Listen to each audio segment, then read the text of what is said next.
Mas e aí, Rosângela? Vai rolar dividir a Cadu, conta com o parceiro ou não? pois é, vamos entender o porquê disso primeiro, né, Calhel? Porque se você, eu andei olhando na internet, TikTok, Reels, enfim, e muitas mulheres falam do primeiro encontro, que o homem tem que pagar a conta, se não pagar a conta ela não volta, não quer mais saber, enfim. Mas eu quero trazer primeiro aqui um recorte histórico, porque é importante contextualizar isso, Calhel, para a gente entender de onde vem tudo isso e por que que a gente é refém de todo esse sistema, né? A mulher, né, sempre esteve para a cultura, né? Sempre o debate sobre a mulher foi o corpo, né? O homem sempre teve a dominação e o comando, o controle sobre o corpo feminino. Isso é histórico, cultural. Todas as mulheres vivem ainda, infelizmente, e viveram isso. Então, o corpo nunca nos pertenceu. Esse movimento que as mulheres começaram a fazer, né, que foi chamado de feminismo, que foi um movimento, né, uma luta organizada por mulheres pela primeira vez, né, em busca de uma liberdade, de uma hierarquia que existia, onde a mulher estava sempre subjugada, sempre na base da pirâmide, né, com o trabalho doméstico, invisível, não remunerado, não reconhecido, e sempre fornecendo, né, mulher só foi vista como corpo, reprodutora, né? Então ela precisava reproduzir e dar mão de obra, né, para, enfim, a população, vamos dizer assim, aumentar a mão de obra. Então, essa dominação sobre o corpo feminino trouxe muitos desdobramentos. Se você observar, a pílula anticoncepcional, ela é recente, da década de 60. O direito ao voto é né, do primeiro movimento, primeira onda feminista, foi na década de 30. Ou seja, tem muitas coisas que são recentemente conquistadas. Então, o feminismo é que veio trazer uma justa equanimidade entre homens e mulheres. Ou seja, foi uma luta onde, por conta desse movimento, mulheres passaram a ter direito à academia, a estudar, a trabalhar, né? Direitos hoje conquistados como a licença maternidade, a creche e por aí vai. Mas durante muito tempo, Caliel, mulheres não trabalhavam e mulheres ganhavam menos que os homens. Hoje tem leis que a gente sabe que protegem isso, né, essa misoginia, então precisa ter uma equiparação salarial, né, entre homens e mulheres, mas a gente sabe que na prática ainda não é assim que acontece. Então, a história de homens pagarem a conta para as mulheres vem de um exercício desse de dominação e controle, onde mulheres não trabalhavam ou ganhavam menos. Então, eles pagavam a conta. E isso vem muito assim revestido de um cavalheirismo.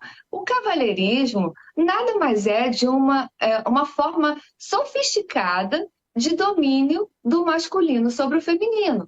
Quando o homem abre a porta do carro, quando ele paga a conta, ele está se colocando no lugar de superior, como se essa mulher não soubesse viver isso. Isso eu estou falando em termos culturais, entenda? Eu estou fazendo um pequeno recorte. A gente sabe que existe educação, delicadeza, mas o histórico dessa cultura, desse comportamento, vem desse lugar de dominação e controle. Então, se o homem está sendo cavalheiro, ele está dominando e controlando você, como se você não fosse capaz de abrir uma porta de carro. E quando paga a conta, é como se ele tivesse num lugar de superioridade.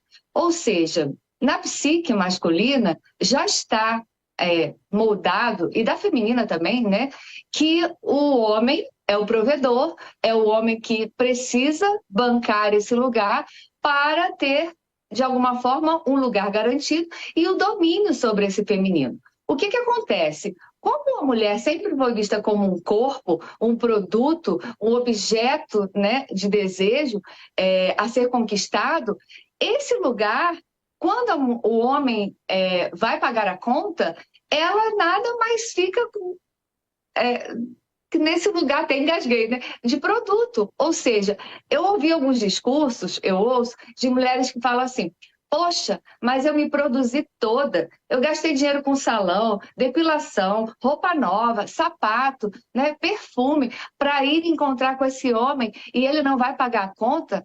Caliel, me desculpe, mas você, mulher que está com esse discurso, você está nesse lugar de produto ainda, né? Ou seja, de ser consumida pelo homem, né? Por ser esse objeto de desejo. Coloca isso num outro contexto. Você, mulher, saindo com suas amigas. Você vai fazer a mesma coisa. Você vai se produzir, você vai comprar roupa, você vai no salão, você vai dividir a conta com as amigas, né? Então, por que que quando é com o homem, e se nós estamos reivindicando essa equanimidade, e se eu sou uma mulher independente, capaz, tenho meu trabalho, por que que eu não posso dividir a conta? Qual é a grande questão que as pessoas não entendem ainda? Que isso é uma coisa comum, natural. O homem pode ser gentil? Pode. A mulher também pode ser gentil. Quantas vezes, né, eu recebi gentilezas de namorados? Ah, não, Rosângela, hoje eu quero te levar num lugar especial, né? Você é minha convidada, tá tudo bem. Mas isso não é uma prática comum. Como eu também posso fazer a mesma coisa. Não, quero hoje, né? Deixa com amigas a gente faz isso. Não, Rô, deixa que eu pago a conta hoje. Não, hoje o café é por minha conta. Então, assim, isso é uma prática que deveria ser natural, porque isso traz exatamente essa equanimidade. Ou seja, se eu trabalho, se eu tenho independência, por que que o homem tem que pagar as minhas contas? Não faz sentido para mim, entende?